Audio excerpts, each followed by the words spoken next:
Assalamu alaikum and welcome to Zor Ka Jod PSL special presented by Giggly Boom Boom Bubblegum and powered by Opus Dilwalo Ki Chocolate.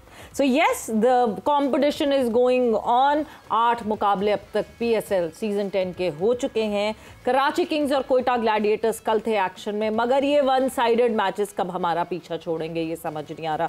Because जिस तरह कराची ने 1 point पे तो बिल्कुल ही Quetta Gladiators को जो है वो नल एंड वॉइड कर दिया था एंड 58 रन से जो है वो कराची ने कल जीत हासिल की. क्या गलतियां कोयटा ग्लैडिएटर्स मुसलसल कर रहे हैं, दो कि जो गलतियां थोड़ी बहुत हमने पिन पॉइंट की थी वो गलतियां भी उन्होंने अमेंड करने की ज़रूर कोशिश की. शुएब मलिक आपको नहीं देखे 11 में खेलते हुए, मगर फिर भी बैटिंग उस तरह क्लिक नहीं हो पा रही. क्या बॉलिंग उस तरह अपने आप को अप्लाई कर पा रही है कि नहीं, ये सारे सवालात उनके जवाबात आज हम डिस्कशन में शामिल करेंगे. साथ ही साथ Multan Sultan and Peshawar Zalmi would be in action tonight. Rawalpindi में होगा ये मुकाबला, इस हवाले से भी बात होगी. And then majorly PSL season 10 यानी 10 साल पूरे होने के बाद इस लीग में क्या हमने वो पाया या क्या हमने बहुत कुछ खोया जब ये लीग शुरू हुई थी, जिस तरह जो थॉट प्रोसेस था, इस हवाले से भी डिस्कशन होगी. मैं हूँ सवेरा पाशा और मेरे साथ मौजूद हैं हाफिज़ मोहम्मद इमरान. और बिल्कुल सवेरा, जैसा आपने जिक्र किया कि ये वन साइडेड यकतरफा मैचेस से कब जान छूटेगी, तो जब दूसरी टीम जो सेकंड इनिंग्स में खेल रही है वो बेहतर क्रिकेट खेलेगी तो कम अज़ कम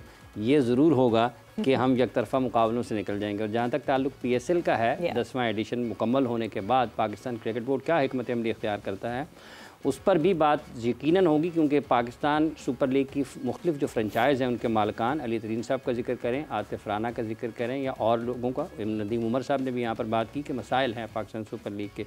इसी पर गुफ्तगू करेंगे. सबसे पहले स्टूडियोज़ में हमारे साथ मौजूद हैं पाकिस्तान क्रिकेट टीम के साबिक कप्तान, batting coach Pakistan cricket team, जनाब मोहम्मद यूसुफ साहब. अस्सलाम वालेकुम यूसुफ साहब. वालेकुम सलाम. बहुत बहुत शुक्रिया आपका. और PSL के साबिक मैनेजिंग डायरेक्टर जनाब सलमान सरवर भट्ट साहब भी प्रोग्राम का हिस्सा होंगे. सलमान साहब अस्सलाम वालेकुम. वालेकुम अस्सलाम.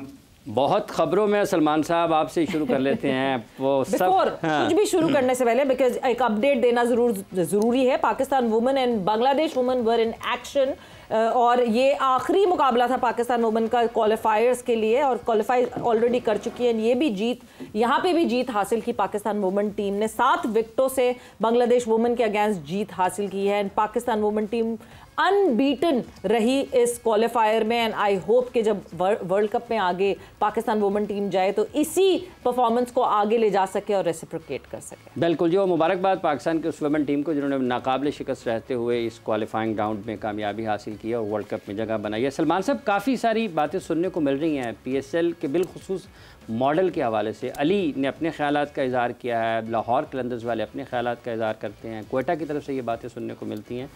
आपके ख्याल में वाकई इसके फाइनेंशियल मॉडल में वो मसाइल हैं कि पाकिस्तान क्रिकेट बोर्ड तो पैसे कमा रहा है लेकिन जो इन्वेस्टर हैं वो खसारे में और उसकी वजह फाइनेंशियल मॉडल है? जी देखिए, फाइनेंशियल मॉडल जो इसका अभी डिज़ाइन हुआ है और जिस तरह से ये फाइनेंशियल मॉडल डिज़ाइन हुआ था वो बड़ा सिंपल था. जब आप फ्रेंचाइज लीग जिस तरह की लॉन्च करते हैं तो आप पहले जो सेंट्रल पूल की बात होती है हर वक्त, तो सेंट्रल पूल जो है वो आप शुरू में ज़्यादा शेयर करते हैं विद द फ्रेंचाइजीज. वो इसलिए आप शेयर करते हैं कि आप उनको वक्त देते हैं कि वो अपने ब्रांड को और अपने बिजनेस को बढ़ाएं, और एक दफ़ा वो अपने बिजनेस को बढ़ाना शुरू कर दें तो आहिस्ता आहिस्ता फिर आप फ्रेंचाइज जो सेंट्रल पूल है उसको कम करना शुरू कर देते हैं. जब हमने इसको पहले लॉन्च किया था तो आइडिया यही था, मगर समहाउ उसके बाद PCB ने एक डिसीजन ली और वो सेंट्रल पूल की शेयरिंग को कम किया और फिर बढ़ाया और फिर एंड में आके उन्होंने फिर उसको 90% पे ले गए और अब ज़्यादा शेयर कर रहे थे. बट द फैक्ट इज़ कि इसको थोड़ा सा ज़रा इस तरह से सोचते कि सेंट्रल पूल को पहले ज़्यादा देते और फिर फ्रेंचाइजीज के साथ मिल के ये काम करते कि इसके बिजनेस को कैसे बढ़ाना है. देखिए, जब तक इसका बिजनेस नहीं बढ़ेगा फ्रेंचाइज का तो ये मसले आपको आते रहेंगे. तो जब बिजनेस पे ही हम फोकस नहीं किया तो फिर एंड में यही मसले आपको आने थे कि हर एक को मॉडल के साथ इशू होना शुरू हो गया. मैं और डिटेल में ज़रा आपसे कुछ जानूंगी सरवर साहब, मगर उससे पहले यूसुफ, कमिंग टूवर्ड्स यू, जिस तरह अभी हम देख रहे हैं मैचेस, मेरा ख्याल से कोई एक ही मैच है ऐसा कि जो क्लोज गया पाकिस्तान सुपर लीग में, ये तो हमें बिल्कुल पता चल गया, बिकॉज पाकिस्तान सुपर लीग शुरू होने से पहले उस तरह की पब्लिसिटी नहीं हुई, उस तरह की मार्केटिंग इस लीग के लिए नहीं हुई थी। तो हमें ये पता था कि अब जो क्रिकेट खेली जाएगी that would be the marketing for this league. मगर अभी भी जिस तरह के वन साइडेड मुकाबले हो रहे हैं, मुश्किल हो जाएगा लोगों को घसीटना और लेकर आना और स्टेडियम्स में इंजॉय करवाना, बिकॉज अगर इंजॉयमेंट नहीं होगी तो ऑब्वियसली इंटरटेनमेंट है ये, और इंटरटेनमेंट का अगर वो इंजॉयमेंट वाला ही एक एलिमेंट नहीं होगा तो लोग क्यों आएंगे।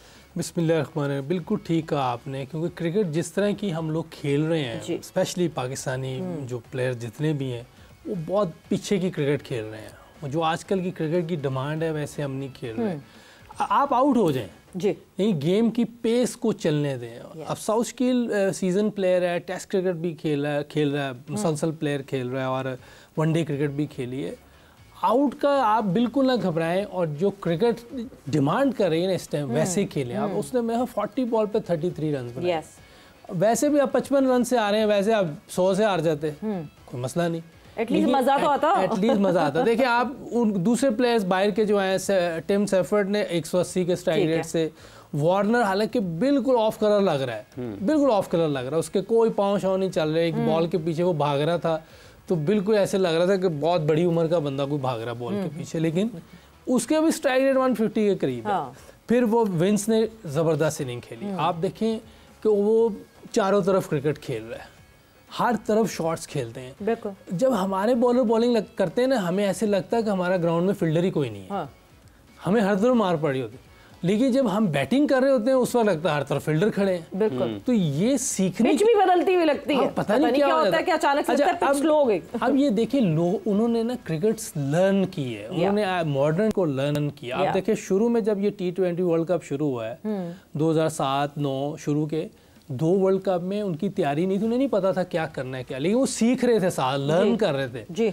10 में उन्होंने लर्न करके दिखाया, इंग्लैंड वर्ल्ड कप जीत के चला गया। फिर आगे उन्होंने हमें करीब नहीं आने दिया। पहले 2 में इंडिया पाकिस्तान को आइडिया था कि कैसे खेलनी है क्रिकेट, उन्होंने सीखते रहे हमें देख के कि यार ये क्या कर रहे हैं, क्योंकि इस खित्ते में खेली जाती थी। मैं खेला हूँ 89 में, तो मैं खेलता हूँ T20। तो T20 तो हमारी घर की गेम थी, इसलिए हमने पहले 2 वर्ल्ड कप में बहुत अच्छी परफॉर्मेंस दी, एक में जीत गए, एक में फाइनल खेले।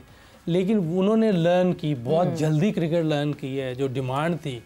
अब हमें भी लर्न कर रहे हैं। हमें 3-4 साल लग सकते हैं, हम बुरे तरीके से आउट भी हो सकते हैं, जल्दी आउट भी हो सकते हैं, लेकिन हम एक दफ़ा जब ये करना शुरू हो जाएंगे तो हम इस तरह की क्रिकेट खेलना शुरू हो जाएंगे जिसमें स्ट्राइक रेट चाहिए हमें, एवरेज नहीं चाहिए। अप्लाई करना पड़ेगा, स्ट्राइक रेट इम्प्रूव करना पड़ेगा। हमें पूरी दुनिया को कम्पीट करना है, तो हमें अपनी जो बैटिंग है उसको अटैकिंग, एक तो कंपलसरी ये रख लें कि अटैक करना है, फिर आपने अटैक किस तरह करना है ये लर्न करना है, जैसे दूसरों ने किया है। लर्न करना है कि ये अटैक करना है तो किधर करना है, कैसे करना है। हर आप देखें, मैं विंस को देख रहा था, वो इधर आता था, वो ऑप्शन से बाहर बोल रहा था, वो इधर से थर्ड मैन और पॉइंट के दरमियान से चौका ले लेता था, कभी ऊपर से ले जाता था, फिर वो बीच में आते थे, इधर मार देता था, सीधी मार देता था। तो ये उन लोगों ने, हालांकि विंस तो उनकी इंटरनेशनल टीम में भी नहीं है, बिल्कुल बाहर बेंच पे होता है, मैं बेंच पे भी नहीं होता ये, ना वनडे में है ना T20, लेकिन चूंकि उधर एक सिस्टम ये चल रहा है डोमेस्टिक क्रिकेट, इसलिए सीखे हुए हैं, वो सीखे हुए लोग हैं, तो ये हमें सीखनी पड़ेगी क्रिकेट। टाइम लग सकता है, मैं ये नहीं कह रहा कि आज आप बात कर रहे हैं तो कल ही से, लेकिन सीखना आज से पड़ेगा, ताकि आप जल्द अज जल्द उन चीज़ों पे महारत हासिल करें जो दूसरी टीमों ने सीख ली हुई है और हम उससे पीछे। ये सब 2007-9 के वर्ल्ड कप की बात किया आपने, उस वर्ल्ड कप में भी अगर पाकिस्तान T20 क्रिकेट खेला, एक फाइनल खेला, फिर जीता, लेकिन उसमें भी कई मैचेस ऐसे थे पाकिस्तान नीचे गिरा है, नीचे से मैच वापस लेके आए हैं। आज तो वो चीज़ भी नज़र नहीं आती, और ये दोनों शोबों में हुआ है, बैटिंग में भी हुआ उस वक्त में, बॉलिंग में भी हुआ। आप फंसे, वापस आ गए, आपके पार्टनरशिप लगी, आपके बॉलर्स ने विकेटें ले ली। तो आज तो ये काम भी नहीं होता। मैं सिंपल आपको बता दें, दूसरे उस टाइम सीख रहे थे। आप देखिए, उन्होंने सीखी है चीज़ें, हमने सीखी नहीं, हमने कहा हम तो बहुत अच्छे हैं, हम पीछे चलेंगे। देखिए, सीखने का अमल, जब तक आप जिंदा हैं आपने सीखना है, चीज़ें सीखनी है आपने, कुछ भी आप कर रहे हैं। आप मैंने हमारे 2 साल तक मुझे लगता है वो एंटरटेनमेंट समझते रहे, जब वो सीरियस हुए तो हम पीछे हो गए। वो देखिए, वो वापस आपको वापस आने ही नहीं दे रहे। पाकिस्तान को तो वापस कोई आने नहीं दे रहा ना। 2 दफ़ा तो आप मेरा ख्याल पहले राउंड से बाहर हो गए। ये जो विंस की आपने मिसाल दी है, कि जो आपने उसकी बैटिंग को बयान किया है कि कितना, जब वो कर रहा था यार इतनी आसानी से, बॉल बाहर है, उसने मीट किया, उसके पेस को इस्तेमाल कर लिया, ठीक है, थोड़ा सा आगे सीधा खेल दिया, इधर उसको देख के तो लगता था कि बैटिंग आसान है। देखिए माइंड अटैकिंग है, ठीक, बाउंड्री का माइंड है। जब उनको बॉल जहां मिलता है और उन्होंने उस चीज को लर्न किया हुआ है कि जहां बॉल मिलेगा उधर हमने अटैकिंग क्रिकेट। खुशदिल का भी माइंड बाउंड्री का ही था, वो थोड़ी चीजें आप देखिए ना, मैं यही तो कह, हमें लर्न करनी चाहिए। अच्छा, खुशदिल जब से वापस आया काफी बेहतर खेल रहा है, ऐसा नहीं, वो बेहतर क्रिकेट खेल रहा है। और मैं उसको देख रहा था उधर भी, न्यूजीलैंड में भी वो कोशिश कर रहा है कि मुश्किल प्रैक्टिस करे। लेकिन अभी भी क्योंकि एज उसकी मुझे नहीं पता कितनी, 30 है 32 है, क्या एज है, क्योंकि काफ़ी अरसे से वो वन डायमेंशन क्रिकेट खेल रहा था। ये इससे आहिस्ता आहिस्ता, मेरी बात पहले भी हुई है 2022 में भी, कि आपको कोशिश करनी चाहिए, एक्स्ट्रा कवर भी मारे हैं, सीधी भी शॉट मारे हैं, हर तरफ शॉट खेलें, तो वो उस पर लगा हुआ है, काम कर रहा है। तो टफ है, लेकिन अल्लाह करे कि वो उसकी ये चीज़ें खुल जाएँ, तो वो एक डेंजरस प्लेयर तो है। नहीं, अच्छी बात है वो, मतलब अगर वो जो जहाँ लैक कर रहे हैं वहाँ करें तो बहुत अच्छी बात है। सलमान साहब, क्योंकि शुरू में जिस तरह हाफिज ने भी आपसे बात की, 10 साल बाद आप जब शुरुआत हुई, जब बिल्कुल वो कहते हैं कि एक PSL की सोच की शुरुआत हुई, so you were attached to the league. 10 साल बाद अगर आपसे पूछा जाए कि आप क्या यहीं पाकिस्तान सुपर लीग को देखते थे इस जगह पे, so are you satisfied with that, या आपको लगता है कि बहुत सारी चीज़ें और हम बेहतर कर सकते थे जो अभी हमने नहीं की? जी बिल्कुल सवेरा, आई थिंक 10 साल बाद अगर एक चीज़ मैं इसको कहना चाहूँ तो वो ये है कि 10 साल के लिए we run this PSL as a 3 month event, यानी कि 3 महीने के इवेंट की तरह हमने इसको चलाया। yes. और ये हर साल 3 महीने के लिए खुलता है, फिर बंद हो जाता है, ठीक है। और तो अगर आप देखें तो इसमें फिर जो अगर टीम के स्पॉन्सर आ रहे हैं तो वो क्यों देंगे बड़े पैसे 3 महीने की विजिबिलिटी के लिए या 1 महीने की विजिबिलिटी, ठीक है ना। तो 10 साल के बाद अगर हम चाहते थे इसको, तो हम ये चाहते थे कि एक हर ब्रांड की विजिबिलिटी जो है वो बहुत बड़ी हो हर मार्केट में, हर ब्रांड की फॉलोइंग जो है, एक्चुअली फॉलोइंग वो बहुत ज्यादा हो। यानी सलमान साहब, जो कॉर्पोरेट जो है वो जो कॉर्पोरेट्स हमारे साथ इन्वॉल्व हैं वो टोटली अब हाईलाइटेडली इन्वॉल्व हो। सलमान साहब, एक ब्रेक पर हमने जाना है, हम ब्रेक पर जा रहे हैं, ब्रेक से वापस आएंगे, हम यही सेशन को आगे बढ़ाएंगे after this short break.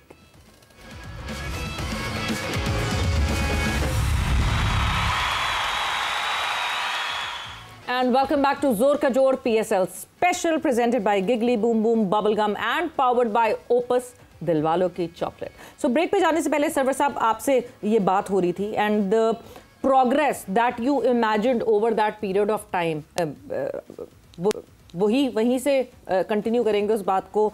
Do you think कि वो प्रोग्रेस वहां तक पहुंची या रुक गई कहीं बीच में? नहीं सवेरा, आई थिंक इसकी प्रोग्रेस एज अ प्रोडक्ट भी नहीं पहुंची। जिस तरह मैं आपको कह रहा था कि it is because it is एक इवेंट की तरह चलता है 3 महीने के लिए, इसलिए आपको वो इसमें वो वैल्यूज जनरेट नहीं कर पा रहा।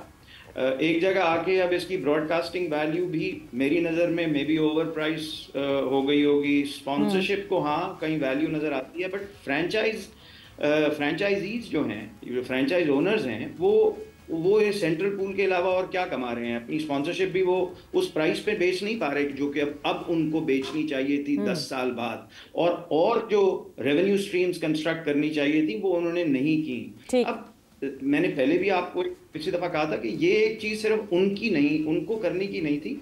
ये PCB एक नया प्रोडक्ट लेके आया था, तो PCB को चाहिए था कि इसके साथ वो इंटेलेक्चुअल कैपिटल भी लेके आता, हाँ। जो कि फ्रेंचाइजीज के साथ प्लान करके इसको बढ़ाता। इसमें सिर्फ PSL के नाम को बढ़ाने की चीज नहीं है, ये PSL का नाम और इसके फ्रेंचाइजीज को भी साथ बढ़ाना है एज ब्रांड्स, एज बिजनेस। तो ये एक बड़ा बिजनेस है, कोई छोटी चीज नहीं है। इवेंट की तरह अगर इसको चलाएंगे तो आपको वही मिलेगा जो अब आपको मिल रहा है 10 साल बाद। बट सर्वर साहब, मैं इवेंट की तरह तो इसीलिए चला रहे हैं ना, जो फ्रेंचाइज ओनर्स हैं उनका सबसे बड़ा कंसर्न ये है कि these teams are rented, they don't own these teams. Once they don't own this team, तो आप एक रेंटेड टीम के ऊपर कितना और इन्वेस्ट करेंगे? आप ऑलरेडी बहुत सारा इन्वेस्ट कर रहे हैं और अब जब 10 साल पूरे हो गए हैं तो they are more shaky. I can see them being further more shaky because अब 10 साल बाद ये सारी रीइवैल्यूएशन होगी, फिर मार्केट वैल्यू की बात आएगी, फिर टीम्स के ऊपर जो है वो अलग अलग वो आएंगे कि कौन इसको कंटिन्यू करता है, कौन खरीदता है, कौन नहीं करता है. तो ये भी तो एक मसला था. So renting out teams, why was this concept brought in? सबसे पहले तो ये बताएं. अच्छा, सबसे पहले तो आप ये देखें कि ये जो अब डिस्कशन शुरू हो रही है कि द टीम्स आर रेंटेड, ये पहले दूसरे तीसरे साल तो नहीं हुई है डिस्कशन. आपने सुनी है डिस्कशन कभी? नहीं, डर नहीं था ना उस वक्त. हाँ, तो अब क्योंकि 10 साल पूरे हो गए हैं तो रेंटल पे बात आ रही है कि जी रेंटेड क्यों थी. मेरा तो दो पार्ट्स में इस डिस्कशन को तोड़ते हैं. एक पार्ट ये है कि इसको अगर फर्ज करिए कि हम रेंटेड मॉडल से हटाते हैं तो क्या फ्रेंचाइज जो है वो चीजें करना शुरू कर देंगे जो उन्होंने पहले नहीं की पिछले 10 साल. ठीक है ना? Yes, now most probably. But अब जो पहले 10 साल की मैं बात कर रहा हूं कि अगर फर्ज करें कि ये रेंटेड ना होती जी, तो क्या वो चीजें करते? यानी कि इसका मैं बिजनेस साइड की बात कर रहा हूं. या वो इसके बिजनेस को, अपने ब्रांड को, अपनी फॉलोइंग को, अपने रेवेन्यू स्ट्रीम्स को जो उन्होंने बढ़ाना था, क्या वो करते या ना कर दे? मेरी नजर में ये एक ऐसी चीज थी जिसमें पार्टनरशिप की जरूरत है. पीसीबी को और उनको एक विजन को सामने लेके चलना था और कहना था कि अगर हमने इस लीग को दुनिया की नंबर 2, नंबर 3 लीग बनाना है तो फिर हमने इसके बिजनेस को, इसकी रीच को, इसकी वैल्यू को किस तरह बढ़ाना है. ये एक ऐसी चीज है जो कि साथ बैठेगा. अच्छा, चलिए 10 साल हो गए.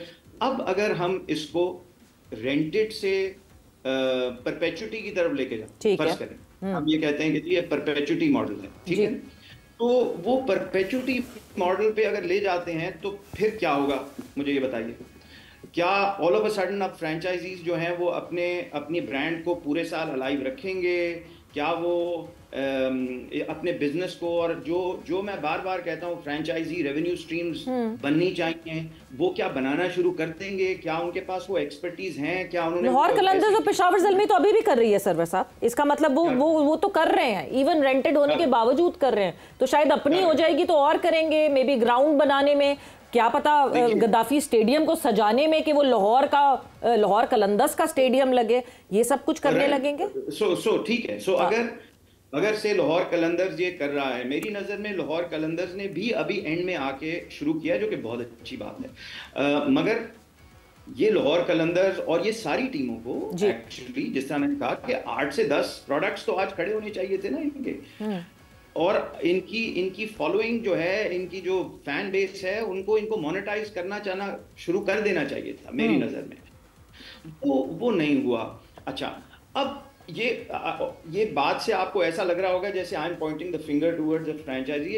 आई am not actually. I am actually saying कि पीसीबी को ये चीजें सोचने की जरूरत थी कि आप सेंट्रली जो टीम्स बनाते हैं, क्या उसमें वो एक्सपर्टीज लेके आए? अगर मैं मैकडॉनल्ड की फ्रेंचाइज लेके आया पाकिस्तान और मैं मेजर उसका फ्रेंचाइजर हूं, तो क्या मैं अपने साथ वो मैकडॉनल्ड्स की सारी एक्सपर्टीज लेके आया कि अब जिसको मैं फ्रेंचाइज देता हूं मैं उसको बता सकूं कि इस फ्रेंचाइज को चलाना कैसे?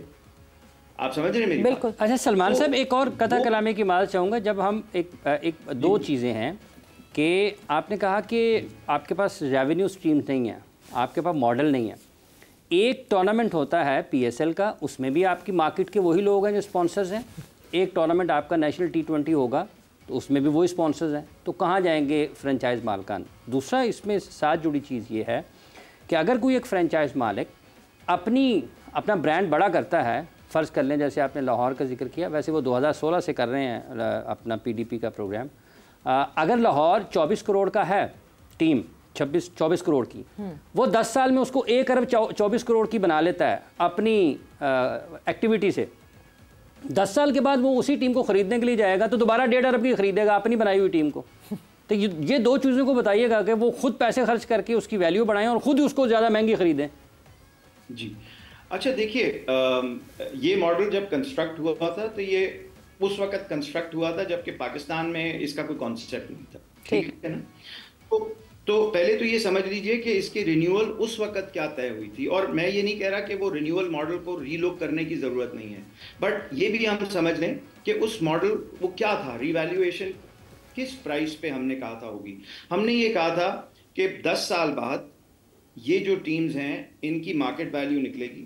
अगर इनकी मार्केट, और ये आज भी उनके कॉन्ट्रैक्ट्स में है, और ये मार्केट वैल्यू अगर जिस प्राइस पे उन्होंने लिया है अगर उस प्राइस से ज्यादा हुई, फर्ज करें जैसे आपने कहा कि 25 करोड़ की ली थी और अब 1 अरब रुपए की है, हाँ। तो इसकी प्राइस में जो इंक्रीज आएगा वो 1 अरब रुपए की वजह से इट विल बी, वो ये होगी कि 25% of 1 Arab plus 2.5 million dollars, वो उनकी नई प्राइस होगी। तो वो फिर भी 1 अरब से कम की प्राइस होगी, बहुत कम की प्राइस होगी। तो ये एक वैल्यू, एक उनको एक बेनिफिट दिया गया था। और अगर हमने कहा था कि ये अगर इस वैल्यू में कोई इंक्रीज नहीं आता तो then there only be a 25% increase on the price, यानी कि अगर 2.5 मिलियन डॉलर्स की एक एनुअल फ्रेंचाइज फी की टीम है तो वो उसका 25% ग्रोथ लगा के हम उनको प्राइस कर देंगे। तो दोनों चीजों में उनको एक डिस्काउंटेड वैल्यू पे टीम मिल रही है। ठीक है, अच्छा चलिए अब इसको साइड पे रख देते हैं। 10 साल हो गए, हम कह रहे हैं कि इस लीग को आगे लेके जाना। अच्छा सर, जो मार्केट है सलमान साहब, जो मार्केट है, अगर नेशनल T20 टूर्नामेंट के लिए भी वही स्पॉन्सर्स हैं, PSL के लिए भी वही स्पॉन्सर्स हैं, तो कहाँ जाएंगे फ्रेंचाइज मालकान? पाकिस्तान क्रिकेट बाकी सारा साल क्या करें? अभी आपने गिने हैं कि कौन कौन से स्पॉन्सर्स हैं जो आपकी T20 लीग के लिए आते हैं और आपकी पाकिस्तान की डोमेस्टिक स्पोर्ट्स को जो हैं वो स्पॉन्सर्स सपोर्ट करते हैं। आपने कभी गिने हैं कि कितने स्पॉन्सर्स हैं?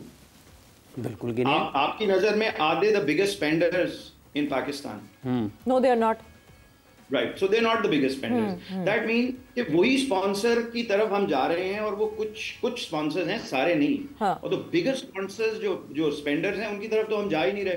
प्रोडक्ट बनाएंगे तो उनकी तरफ जाएंगे ना, उनको वैल्यू जनरेट करके देंगे तो उनकी तरफ जाएंगे, तो आप बड़ा पैसा उठा सकेंगे।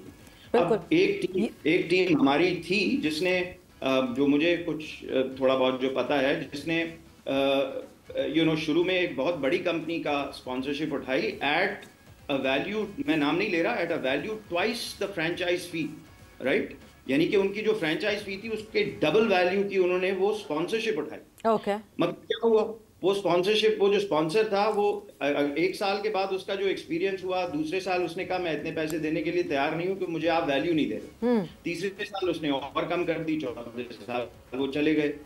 तो ये फ्रेंचाइजी का, लाइक आई सेड, ये पूरा फ्रेंचाइजी का इशू भी कसूर नहीं है इसमें। Again if I am the franchisor, तो मेरे लिए भी ये फिक्र की चीज है कि क्यों जा रहे हैं मेरे फ्रेंचाइजी से स्पॉन्सर्स, क्यों नहीं वो वैल्यू दे पा रहे, मैं किस तरह से ये वैल्यू इनके साथ नहीं, ये बिल्कुल पॉइंट ऑफ कंसर्न तो है यूसुफ, कमिंग टूवर्ड्स यू, वाकई ये एक पॉइंट ऑफ कंसर्न है। क्योंकि हम जब बात करते हैं ना, देखें हमारे सामने एक आइडियल सिनेरियो होता है कि IPL कैसे हो रही है, बट IPL के जो पैसे हैं, जितना वहाँ ऑब्वियसली वो बड़ी मार्केट है, वो बड़ा मुल्क है, वहाँ की इकोनॉमी बहुत डिफरेंट है, वहाँ के जो कॉर्पोरेट की इन्वेस्टमेंट है वो बहुत डिफरेंट है, इसलिए इतना ग्रैंड और इतनी बड़ी वो प्रोडक्ट बन गई और इतने पैसों वाली प्रोडक्ट बन गई। यहाँ पे यूसुफ, अगर मैं बात करूँ, हम ऑक्शन नहीं करते, हम ड्राफ्ट पे इसलिए जाते हैं कि शायद कंट्रोल रखें, वरना तो एक अजीब हेरा फेरी मच जाएगी कि ऑक्शन पे प्लेयर मांगना है, ये मांगना है। मगर इतने सारे हम पैसे, वो भी डॉलर्स में, क्या प्लेयर्स को अट्रैक्ट करने के लिए जनरेट कर पाएंगे? इतने पैसे हम दे सकते हैं? क्योंकि हमें अगर बड़े प्लेयर्स चाहिए तो ऑब्वियसली ज़्यादा पैसे देने। क्वेश्चन वैसे मेरे से करने वाला है नहीं। बिल्कुल है आपको, क्योंकि प्लेयर्स की वैल्यू, नहीं, प्लेयर्स की वैल्यू अपनी जगह है। हाँ। लेकिन ये तो मार्केटिंग और ये टीम ऑनर्स और ये सलमान साहब जो इसके एक्सपर्ट हैं वो ये इसके बारे में अच्छी बात बता सकते हैं। हाँ। मेरी इसमें कोई एक्सपर्टीज नहीं है, नहीं, मुझे कोई आइडिया नहीं है कि हम जो वो हम फिर गलत कम्पीट करने की सोच रहे हैं अगर हम IPL से कम्पीट करने की बात। IPL से तो आप, मेरा नहीं ख्याल कि कोई भी, अगर आप सिंसेरिटी से किसी से पूछेंगे तो वो तो IPL से कोई भी कंपेयर नहीं करेगा, ये तो मेरा मकसद है। हाँ, ऐसे शुरू में बीच में आप कह सकते हैं हमारी बॉलिंग जो थी वो ऐसी ज़बरदस्त पाकिस्तान में है थी कि लोग भी कहते थे कि यार यहाँ की बॉलिंग बड़ी ज़बरदस्त है। बाकी आप उनके फाइनेंशियल बात करें तो वो कैसे आप कंपेयर कर सकते हैं? पिछले साल 90 करोड़ पे तो सिर्फ स्टार्क ने लिया, तो आप कैसे आप वो नहीं, हम कंपेयर नहीं करना भी नहीं चाहिए। हमें अपना एक ब्रांड खड़ा करना है, हमें अपनी अपनी क्रिकेट, अपनी शनाख्त होनी चाहिए। जैसे पाकिस्तान का एक नाम हमेशा रहा है, बिल्कुल वैसे आपने ये जो मार्केटिंग की चीज़ें, जैसे एक्सपर्ट लोग हैं, सलमान साहब हैं और लोग जो भी एक्सपर्ट हैं, उनकी एक्सपर्टीज़ लेनी चाहिए, उनसे पूछना चाहिए कैसे हम अपनी लीग को आगे लेके चलें। मेरे से तो आप क्रिकेट की बात करें तो ज़्यादा बेहतर है। अच्छा सलमान साहब, ये जो आपने सारा साल की बात की है, ये किसकी जिम्मेदारी है इस इवेंट को सारा साल इसकी एक्टिविटी करना, इसको ज़िंदा रखना? क्या ये सिर्फ पाकिस्तान क्रिकेट बोर्ड की जिम्मेदारी है या सिर्फ ये फ्रेंचाइज मालकान की जिम्मेदारी है? देखिए, इसमें जैसे मैंने कहा इनिशियली, तो पाकिस्तान क्रिकेट बोर्ड को अगर मैं कहूँगा पहले 5 साल अपने फ्रेंचाइजीज को हाथ पकड़ के चलाना चाहिए और बताना चाहिए था कि देखिए ये है, ये हम आपसे एक्सपेक्ट करते हैं और हम आपके साथ, ये हमारी टीम है, ये आपके साथ काम करेगी और ये चीज़ें जो हैं ये हम चाहेंगे कि इतनी एक्टिविटीज़ आप साल की करें, ये ब्रांड बिल्डिंग एक्टिविटीज़ करें, ये एंगेजमेंट एक्टिविटीज़ करें, ये क्रिकेट रिलेटेड एक्टिविटीज़ करें, ग्रास रूट्स पे आप किस तरह से एंगेज करें, पूरा प्लान बनाते हैं ना बैठ। तो इसके थ्रू फिर ये एंगेजमेंट जो, और फिर इंश्योर करते ये जो हर वक्त आप हर 3-4 महीने के बाद मिलते हैं इनसे, तो क्या डिस्कस करते हैं, ये चीज़ें डिस्कस करने वाली होती हैं कि जी अच्छा आपने आप कहाँ तक पहुंचे और हम आपकी कैसे मदद कर सकते हैं टू ग्रो योर बिजनेस, ठीक है, और इस क्रिकेट को कैसे, तो ये पहले 5 साल तो हाथ पकड़ के लेके जाना चाहिए था ना। तो इसलिए मैं कहता हूं कि क्योंकि 10 साल इसको एक इवेंट की तरह चलाया है और पीसीबी को इवेंट चलाना बहुत अच्छा आता है। नहीं तो पहले 5 साल वो कंसिस्टेंट भी तो होते लोग जो शुरू के टाइम में थे, कोई रहा ही नहीं ना। जब चीज़ें चेंज हो गई, लोग चेंज हो गए, इधर उधर बदलते रहे, सेठी साहब आए, सेठी साहब गए, जक्का साहब आए, जक्का साहब गए, फिर कोई आया, फिर रमीज आए, फिर जक्का आए। ये तो म्यूजिकल चेयर, हमारा बोर्ड नहीं स्टेबल हो पा रहा, तो पीएसएल कैसे स्टेबल होगी? बिल्कुल बिल्कुल, and this is a reflection. देखिए हम इनकंसिस्टेंट हैं अब मैनेजमेंट में, तो अगर हम इनकंसिस्टेंट मैनेजमेंट में रहेंगे तो विजन भी नहीं आएगा। तो अगर विजन कंसिस्टेंसी के साथ ही आता है ना, कुछ लोग विजन लेके आते हैं, फिर वो उस विजन को लेके चलते हैं साथ और बिल्ड करते हैं, फिर आप उनको अकाउंटेबल ठहराएं कि वो विजन उन्होंने डिलीवर किया कि नहीं। अब जब कंसिस्टेंसी आप नहीं देंगे तो फिर यही आप एंड में यही होगा जो आप। सलमान साहब, ये जो आमदन के ज़राए बनाने हैं फ्रेंचाइज मालकान ने या फ्रेंचाइज ने अपनी अपनी सतह पर, वो कौन कौन सी चीज़ें हैं जिनसे ये ब्रांड बड़ा बढ़ सकता है या उनको आमदन हो सकती है?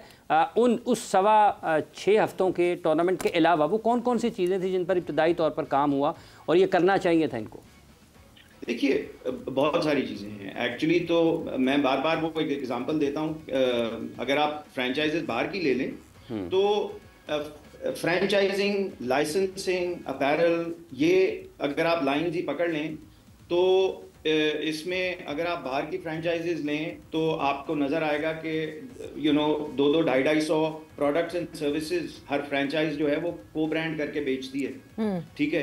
अच्छा, एक ये आपके पास बहुत बड़ी रेवेन्यू स्ट्रीम है, 20 से 30% रेवेन्यू जो है वो यहाँ से आता है फ्रेंचाइजीज का। अच्छा, इसका सिर्फ इफेक्ट ये नहीं होता कि इससे रेवेन्यू आ रहा है, इसका इफेक्ट ये होता है कि आपका ब्रांड भी अलाइव रहता है through these products and services. जब वो अलाइव रहता है तो फिर आपके पास स्पॉन्सर भी जब आता है तो आप उससे बड़े पैसे मांगते हैं। तो आप वो इवेंट के लिए जब स्पॉन्सर लेके आते हैं या थ्रू आउट द ईयर के लिए स्पॉन्सर लेके आते हैं, फिर वो आपसे बड़े पैसे आप मांग सकते हैं। आपकी कस्टमर लॉयल्टी बढ़ती है। Absolutely absolutely. तो ये चीजें जो हैं, तो ये रेवेन्यू स्ट्रीम्स जो हैं ये, अच्छा इसके लिए आपको सब्जेक्ट मैटर एक्सपर्टीज चाहिए होती है, ये हर कोई उठ के नहीं कर सकता, राइट। तो you have to then go and get people जो कि ये इस काम को जानते हैं और आके आपके लिए डिलीवर करेंगे। इसके अलावा देखिए होम एंड अवे का कॉन्सेप्ट हमने करना था, चलिए हमें कुछ रिस्ट्रिक्शंस हैं, कोई हमें इश्यूज हैं विद सिक्योरिटी के कोई इश्यूज हैं, बट इसको थोड़ा सा हमें पुश करना चाहिए था कि अच्छा चलिए अगर लाहौर कलंदर का होम मैच क्या होगा, तो इसका मतलब ये है कि उस मॉडल को हल्का हल्का हम देखना शुरू कर देते ना कि यार अगर ये आपका होम मैच है तो इसमें टिकट का रेवेन्यू जो है वो आपका होगा, ठीक है। कराची आपका होम का मैच है तो इसमें टिकट का रेवेन्यू आपका होगा। इस तरह से हम हल्का हल्का चेंज लेके आ सकते थे मॉडल में, सो दैट फ्रेंचाइज इंसेंटिवाइज होती है ये चीजें करने के लिए। और जो मार्केटिंग डिफरेंट टैक्टिक्स हैं वो भी ऑब्वियसली यूज करके हम अट्रैक्ट कर सकते थे over the years, but cricketing tactics भी होते हैं यूसुफ जो कि जिससे हम अट्रैक्ट कर सकते हैं, रूल्स बदल बदल के, चीजें चेंज कर करके। हमें वक्त हुआ है ब्रेक का, ब्रेक पर जा रहे हैं, ब्रेक से तो क्रिकेटिंग टैक्टिक्स भी, क्योंकि सारी लीग्स करती हैं। यू टॉक अबाउट बीबीएल, ये जो सबसे पहले जो वो आई थी, बेल्स आई थी, जो फ्लिकरिंग बेल्स आई थी, वो बीबीएल से शुरू हुई थी और फिर इंटरनेशनल सिनेरियो में आई थी। तो वक्त एक ब्रेक का हुआ, ब्रेक पर जा रहे हैं, ब्रेक से वापस आते हैं तो कॉन्वर्सेशन को आगे बढ़ाते हैं।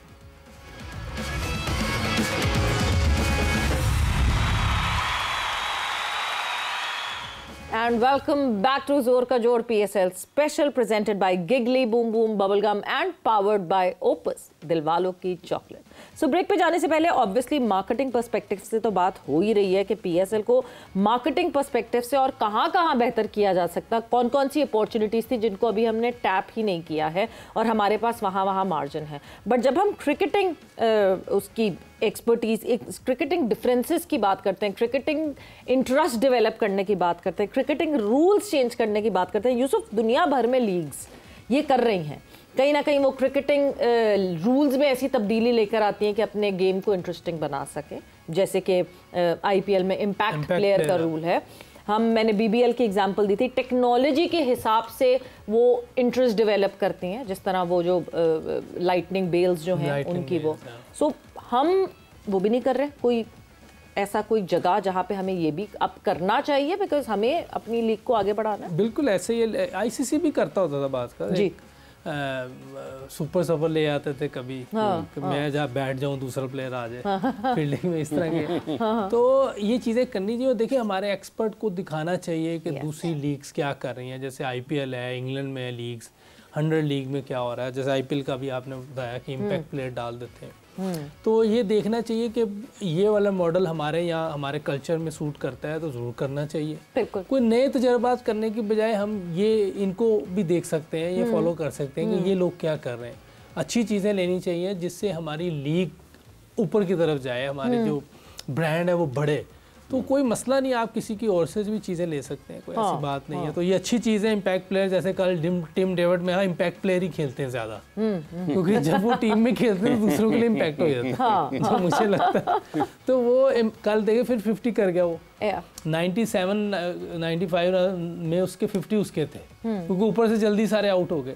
तो इम्पैक्ट प्लेयर ये अच्छी चीज़ लाए, तो इसको हमें भी फॉलो कर लेना चाहिए। या कोई और चीज़ 100 में देख लें कौन सी कोई चीज़ हो रही है, बीबीएल में देख लें, हर जगह आप देखते रहना चाहिए। एक्सपर्ट का बड़ा रोल है इसमें, उनको देखना चाहिए कि ये क्या कर रहे हैं, तो वो आगे आके बोर्ड को बताएं। कल भी हम ये बात कर रहे थे कि हमारे जो लोग हैं, क्रिकेटर अच्छे हैं, वो अपनी राय ज़रूर दें। मान ले बहुत अच्छी बात है, नहीं माने तो वेट एंड सी, देखें अगर क्या पता उनकी चीज़ सही हो, क्या पता वो आपकी तरफ वापस आ जाए। तो वेट एंड सी करना चाहिए और जरूर अपने सजेशन देनी चाहिए। लेकिन जैसा आपको लगता है कि हम कुछ नया क्या करें, हम जो कर रहे थे वही भूल गए, हमारे तो क्रिकेट की चीज़ें खराब हो गई। वो तो अपनी जगह है, वो देखिए वो चीज़ें और हैं। वो इंटरनेशनल क्रिकेट के लिए हमने अपनी क्रिकेट को इम्प्रूव करना है, तो उसके लिए माइंड सेट, अटैकिंग और अटैक करना किस तरह है, इसको लर्न करना है। जैसे दूसरी दुनिया के लोगों ने इसको लर्न किया है, हमें भी करना है। तो इसको जितनी जल्दी और लर्न कर लें ताकि हम जो compete कर सके पूरी दुनिया की टीमों के साथ, जो टॉप की टीमें, अच्छी टीमें, उनके साथ मैच करना हमारा बहुत ज़रूरी है। क्योंकि एक नाम था पाकिस्तान का, दबदबा था पूरी दुनिया में, एक नाम होता था कि यार पाकिस्तान की टीम है, और मुश्किल होती थी दुनिया। इसीलिए देखें ऑस्ट्रेलिया के सबसे ज़्यादा स्कोर उस टाइम हमारे होते थे, हर दूसरे साल पाकिस्तान पहुंचा होता है, क्योंकि एक ज़बरदस्त टीम थी, लोग देखना चाहते थे। लोग पाकिस्तान के सब प्लेयर्स को, क्योंकि सुपरस्टार थे सारे, वो देखना चाहते थे। तो कहीं ऐसे ना हो कि कोई हमें बुलाना ही बंद कर दे। हाँ, क्योंकि बहुत दफ़ा आपने पास्ट में भी अभी कमेंट्रीज में सुना है कि कमेंट्री में भी ये कहा जाता है कि क्यों पाकिस्तान टीम को बुलाया गया, या क्यों ये पास्ट में अभी हुआ इन द रीसेंट 2 years कि कमेंट्री में बाकायदा मेंशन किया गया कि a tour of Pakistan is not useful. So जाहिर सी बात है, जब आप यूजलेस लोगों के लिए होना शुरू हो जाते हैं तो फिर उसके बाद आपकी वो वैल्यू नहीं रहती, वो वैल्यू आपको खुद बढ़ानी पड़ेगी।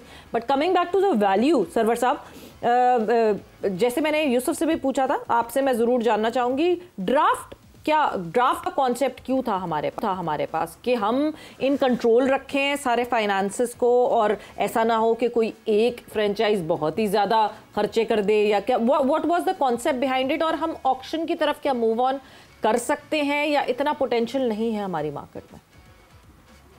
सवेरा, डू यू माइंड अगर मैं ये जो आपने अभी जो क्रिकेटिंग की बातें यूसुफ ने की हैं, बहुत कमेंट बहुत अच्छे आइडियाज हैं, जैसे 100 बॉल, अगर आप 100 दे रहे हैं, और इस तरह बिग बैश को भी देखें, ये एक्चुअली इसके पीछे है क्या, नॉवेल्टी है क्या, आप नई इंट्रोड्यूस कर सकते हैं जिसकी इंटरेस्ट जो है वो आपके आपके इवेंट की तरफ बार बार आता है। तो ये क्रिकेट के अंदर भी आप किस तरह से आजकल की डिजिटल की दुनिया में आप किस तरह से चीज़ें कर सकते हैं, ये नॉलेज लेके आने की, या क्रिकेट के अंदर या क्राउड के साथ डिजिटल टेक्नोलॉजी को आप किस तरह से यूज कर सकते हैं to make the game more exciting for the viewer, ये बहुत जरूरी है।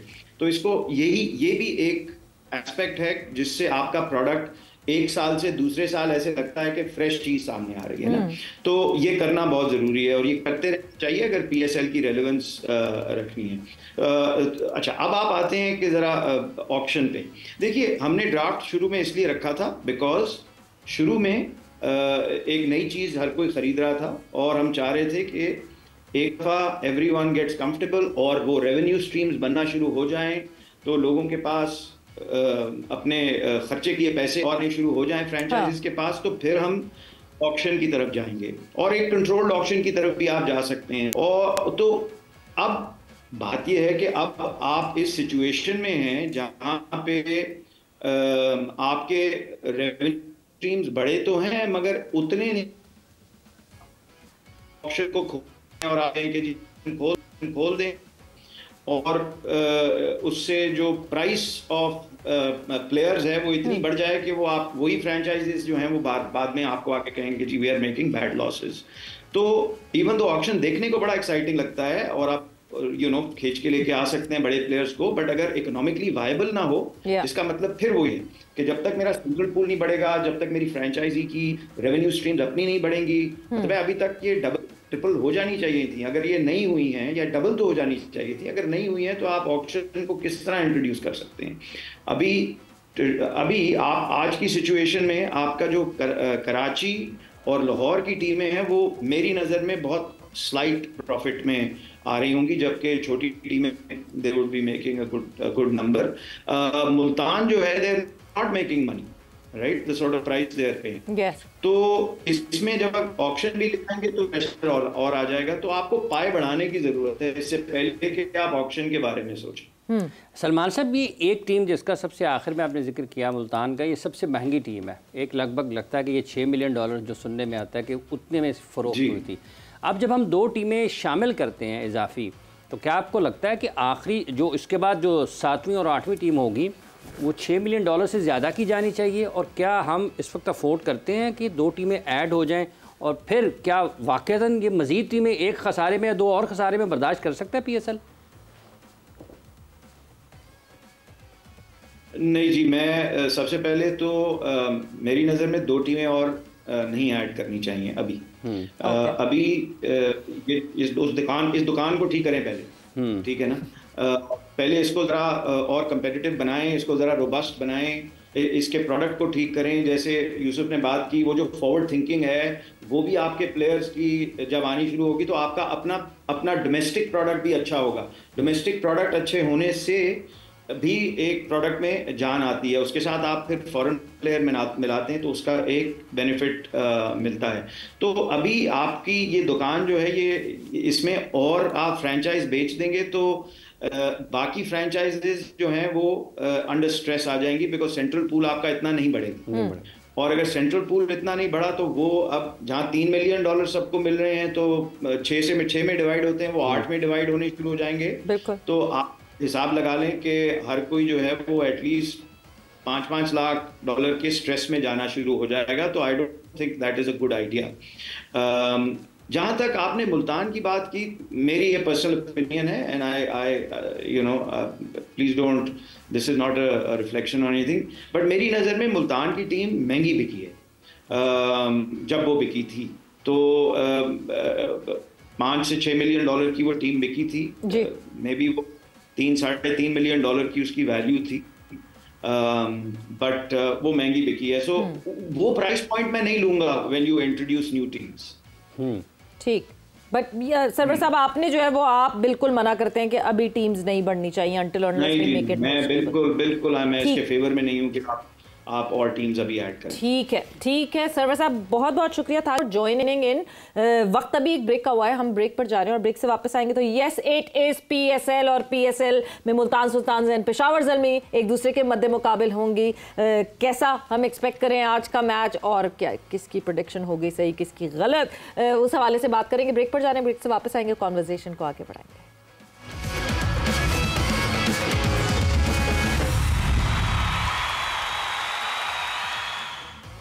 And welcome back to Zor Ka Jod PSL special presented by Giggly Boom Boom Bubblegum and powered by Opus दिलवालों की चॉकलेट।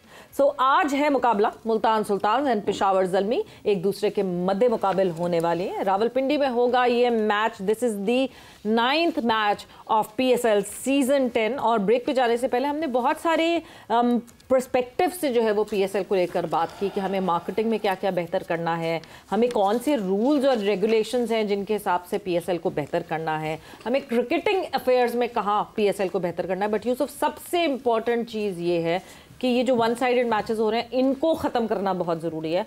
कंपेटिटिव मैचेस ज़रूरी हैं। मुल्तान सुल्तान एक तरफ, पेशावर ज़ल्मी दूसरी तरफ। पेशावर ज़ल्मी जो कि बिल्कुल भी इस वक्त इस सीजन में शेप में नहीं नज़र आ रही। मुल्तान सुल्तान ज़रा बेहतर परफॉर्मेंसेस हैं पेशावर ज़ल्मी के मुकाबले में। 5वें नंबर आज के मैच को 6 और 5वीं पोजीशन पे मेरे ख्याल से 5 और 6 जो है वो आप सब सामने होगा। अगर हम पॉइंट्स टेबल पे नज़र डाल लें तो ज़रा हमें और बेहतर अंदाज़ा हो जाएगा। बट ऐसा ही कुछ होगा बिकॉज यही वो दो टीम्स हैं जो आपको क्लिक करती हुई नहीं दिख रही। सो पॉइंट्स टेबल की अगर हम बात करें तो इस वक्त ऊपर नीचे बिल्कुल बहुत ही पेशावर ज़ल्मी तो नहीं, पेशावर ज़ल्मी का तो नेट रन रेट देखें तो नीचे, ये तो मेरे हाल से घर चले जाए अभी से।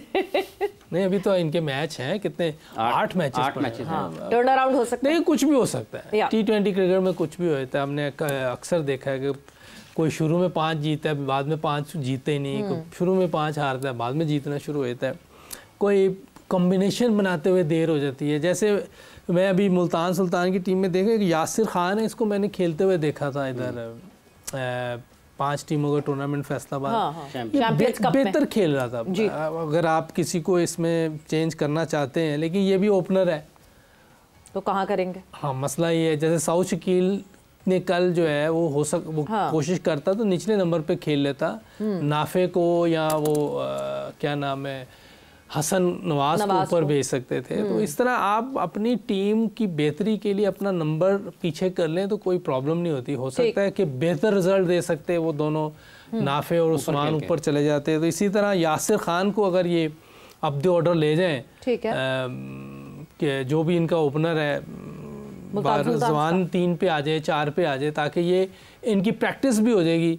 जो हम बात कर रहे हैं कि इनको मिडल में खेलना चाहिए जाके, ऊपर तो हमारे ऐसे प्लेयर्स खेलने चाहिए, या तो ये अपने स्ट्राइक रेट 200 पे ले जाएं क्योंकि अपनी गेम को बदलना पड़ेगा, या फिर आप निचले नंबर पे आके प्रैक्टिस करें 150 के स्ट्राइक रेट से खेलने की कोशिश करें। मसला ये है कि कैप्टन रिजवान कैसे जगह छोड़ेंगे ओपनिंग? वो तो पाकिस्तान टीम से कभी ओपनिंग स्टैंड की जगह नहीं छोड़ने की उनका दिल चाहता है, तो वो तो अब तो लीग में तो फिर आप ज्यादा बादशाह नहीं होते। नहीं अभी आप यही तो कह रही है कि किस तरह ये वन साइडेड मैच खत्म हो, तो कोई ना कोई तो कुलिया बताया कुछ तो ट्राई करना पड़ेगा ना। आपने ऐसा सोल्यूशन बताया जिसमें कुछ नहीं हो सकता। नहीं ये तो एक ऐसा सोल्यूशन है, वो सोल्यूशन बता रहे हैं जो हमें लड़के ओपन करते थे डोमेस्टिक में, उनको कह दिया गया मिडिल ऑर्डर बैटर बन जाओ तुम लोग, क्योंकि नहीं ओपनिंग स्लॉट पे बाबर और रिजवान खेलेंगे, वो खाली नहीं हो सकता। तो अब ये लीग में मेरी सोल्यूशन रायगा जाएगी। ये इस सोल्यूशन पे ऐसा नहीं हो सकता, ये इस सोल्यूशन पे कट लग जाएगा। अगला कोई दूसरा और तो मुझे देखिए ना, अब तो कोई ऐसा शे होप को ले जाए नीचे, फिर शे होप जा सकता है, रिजवान ना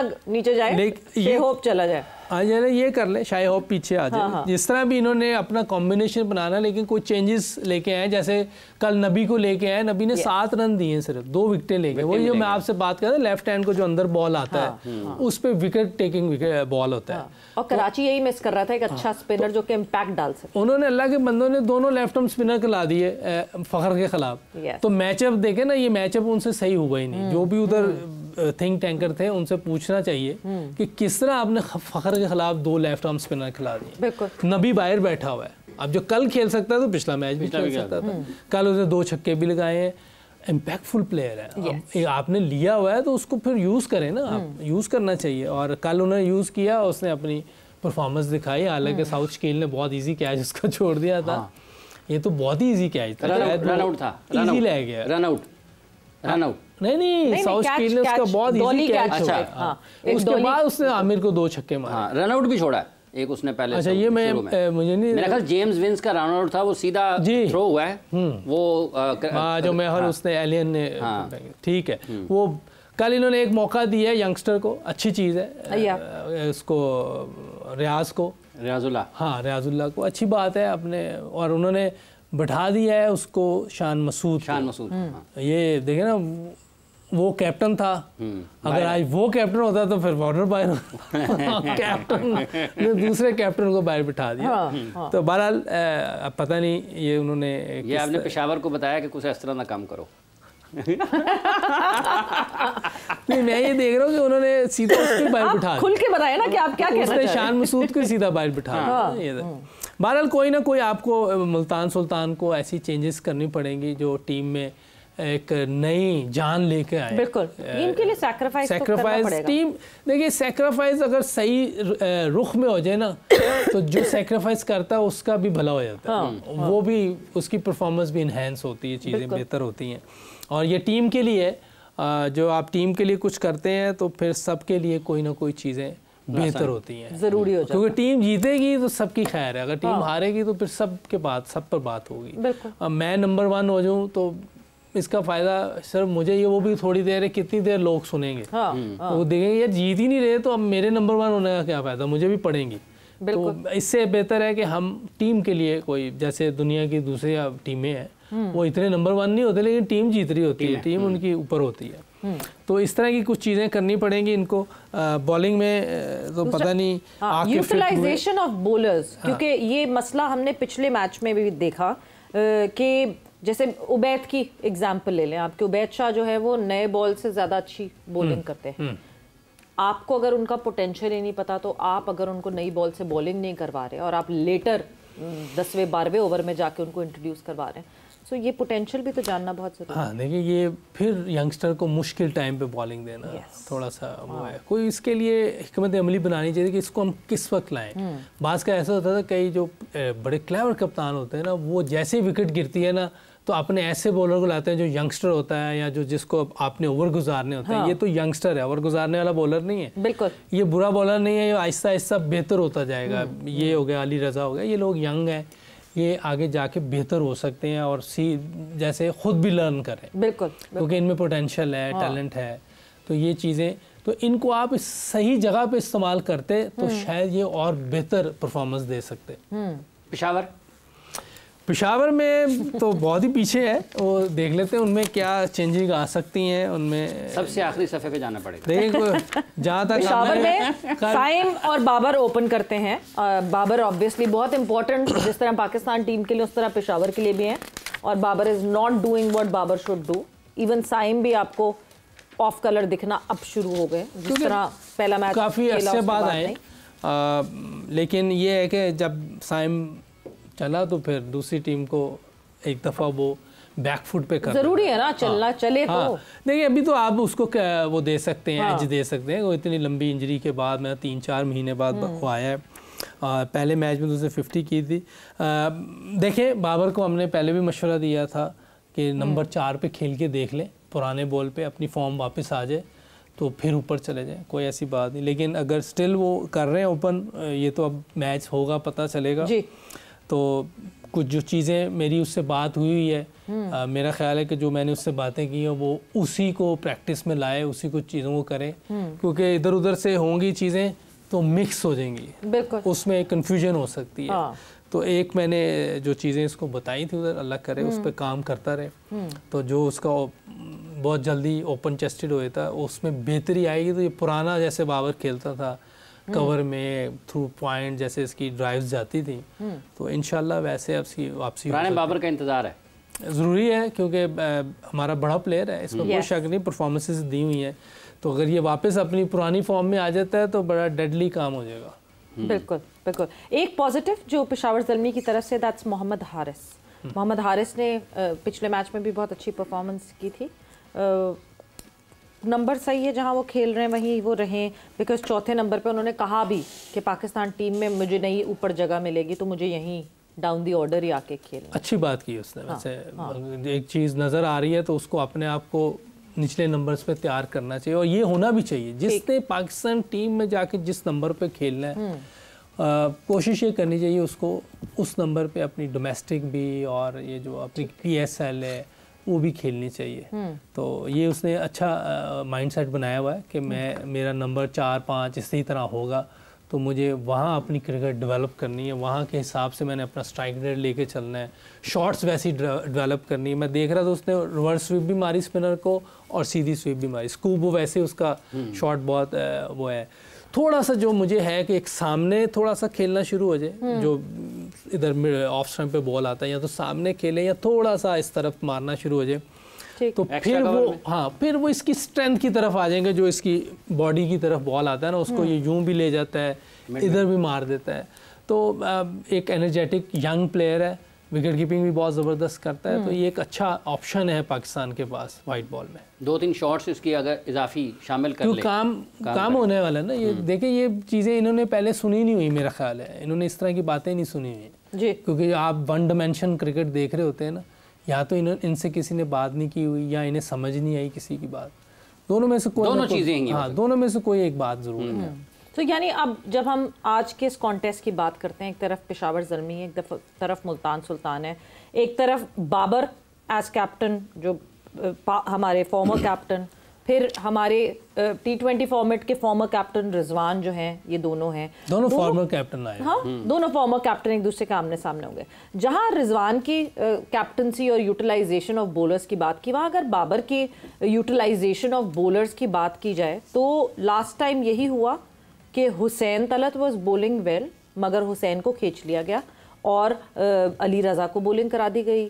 जो जिसको ज़्यादा रन्स पड़ रहे थे मुसलसल वहाँ वो चांसेस अलग तरीके से लिए गए। दिस अंडरस्टैंडिंग, मतलब आज इतने टाइम बाद भी अगर हम ये एक्सपेक्ट करें कि बाबर लोकल लड़कों को नहीं जानता या रिजवान लोकल लड़कों को नहीं जानता तो फिर तो ये बहुत लम्हा फिक्री है।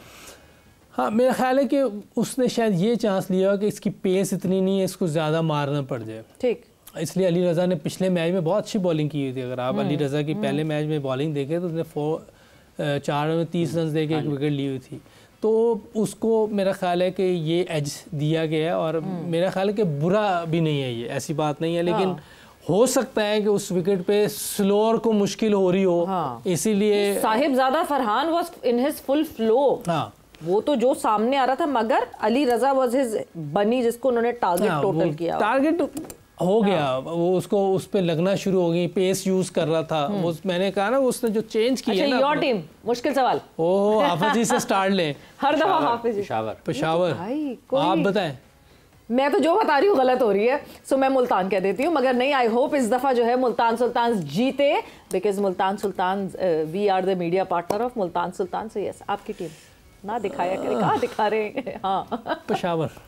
ये देखें ज़रा, दोनों एक तरफ हो गए, दोनों पेशावर की तरफ है और दोनों and Lala says Multan Sultan is लाला's टीम। सो यस, लेट्स सी क्या होगा क्या नहीं होगा, बिकॉज पॉइंट्स टेबल ये आपके सामने स्क्रीन पर है और ये प्रेडिक्शन टेबल है। Hafiz Imran leading from the top और 12 पॉइंट्स के साथ जो हाफिज टॉप पे हैं, फिर यूसुफ 10 पॉइंट के साथ सेकंड पॉइंट पे हैं एंड लाला 8 एंड मैं तो अभी तक सिर्फ 2 पॉइंट्स लेके, हाँ, बॉटम से बिल्कुल। तो ये उल्टा कर देंगे हम बाद में, बट विद दैट वक्त यहाँ पे खत्म हो गया है। Thank you sir, thanks a lot.